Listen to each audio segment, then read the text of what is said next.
Kalau teman-teman mau cari yang nanti anaknya bisa tanduknya panjang-panjang, itu dari Sapera. Bisa juga dari crossbur atau bur gitu. Tapi kalau teman-teman tidak begitu mementingkan tanduk, bisa dari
kalau teman-teman mau cari yang nanti anaknya bisa tanduknya panjang-panjang, itu dari Sapera.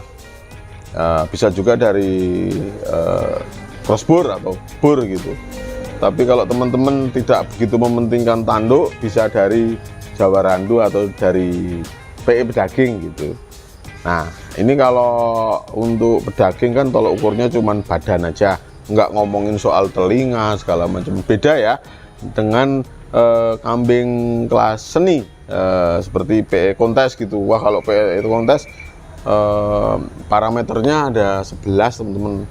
Wah, top banget lah itu, top banget. Nah, ini hanya untuk yang umum aja, umum produksi pedaging. Nah, si pejantan ini idealnya mulai usia berapa sih dikawinkan? Nah, kalau teman-teman mau menciptakan pejantan yang oke, mulai umur 10 bulan itu mulai dikenalkan dengan betina. Mulai dia libidonya sedang tinggi-tingginya tuh. Nah, mulai belajar kawin, oke. Tapi jangan diforsir. Katakanlah seminggu 2 minggu, oh ngawini 1 udah. Nah, sampai usia 1 tahun, ya seperti itu terus. Seminggu 2 minggu ngawini 1, seminggu 2 minggu ngawini 1. Nah, nanti kalau sudah usia 15 bulan, monggo ini boleh dikoloni dengan 10, dengan 15, 20 ekor gitu. Nih, nah ini nanti kalau sudah koloni, misalnya kawinnya itu mau kawin koloni teman-teman, atau kawin ya dalam satu kandang ada banyak betina itu. Jantannya ditarik kalau sudah selesai. Terus dikarantina dulu, dikasih makan yang top dulu supaya performanya balik lagi. Nah, karena selama masa kawin koloni, pejantannya itu konsentrasinya terpecah antara makan dan ngawin. Nah, gitu. Ini harus dipulihkan dulu kondisi badannya. Kalau untuk domba parameternya sama. Dombanya juga kalau bisa tinggi besar. Kalau teman-teman ternyata pangsa pasarnya mau untuk urusan tanduk, oh nanti bisa pakai Garut atau bisa pakai Awasi gitu. Kalau teman-teman ukurannya hanya badan yang besar, bisa pakai merino, bisa pakai dombos, bisa pakai dorper dan turunannya gitu. Nah, yang penting jantannya itu lincah, terus dia pinter ngawin. Cari staminanya yang top. Staminanya bisa dilatih dengan cara gini teman. Kalau kambing itu dibawa keluar dari kandang, kemudian dimandikan jemur gitu 1 jam 2 jam, jam 11 masuk gitu, jam 10 atau jam 11 masuk, tinggal teriknya mataharinya kayak apa. Nah, ini tidak perlu dikasih obat-obat kuat gitu, dicekoki telur bebek segala macam. Menurut saya tidak perlu lah, karena secara alamiahnya saja mereka sudah jos kok untuk ngawin. Kalau untuk domba, nah ada perlakuan lebih khusus, misalnya bulunya wajib rutin dicukur teman-teman, rajin dicukur, terus kemudian dimandikan, dijemur. Pas dijemur itu kayak ini loh, kalau teman-teman lihat teman-teman peternak domba Garut, jadi ditali dia nanti jalan muter. Ini sebenarnya ngelatih stamina juga teman-teman, ngelatih stamina supaya dia kalau kawin koloni dia posisinya kuat, ngawininya kuat gitu teman-teman. Nah, ini kalau untuk domba jantan. Terus sekarang untuk yang betina, yang betina ini bisa juga betina ini gini teman-teman, cari yang tingginya tidak melebihi tingginya si pejantannya teman-teman. Jadi betinanya dicarikan yang tingginya tidak melebihi tinggi pejantannya. Soalnya apa? Supaya proses kawinannya gampang. Terus betinanya harus lincah, betinanya harus gemuk, betinanya tulangannya harus besar-besar. Terus syukur-syukur bisa dicek sebelumnya ini kambing atau domba ini posisinya kemarin dia itu lahir tunggal atau lahir 2 atau lahir 3 gitu. Jadi dia ada saudaranya atau enggak gitu. Nah, kalau ternyata lahir 2, lahir 3, terutama lahir 3 ini nanti si betina ini biasanya menurunkan gen berikutnya, dia akan bunting dan melahirkan juga 3 gitu. Nah, kalau teman-teman punya track record yang seperti itu sangat bagus. Dari mana track record itu? Ya dari recording lah, dari recording. Nah, kalau peternak-peternak di kampung dari daya ingat, kemampuan dia mengingat track recordnya ini seperti apa. Ini domba betina harus lincah, kambing domba betina harus lincah, matanya bersinar, kemudian harus badannya ngisi ya. Ngisi itu dalam artian tidak terlalu gemuk dan tidak terlalu kurus gitu. Tidak terlalu gemuk, tidak terlalu kurus. Ya ideal aja.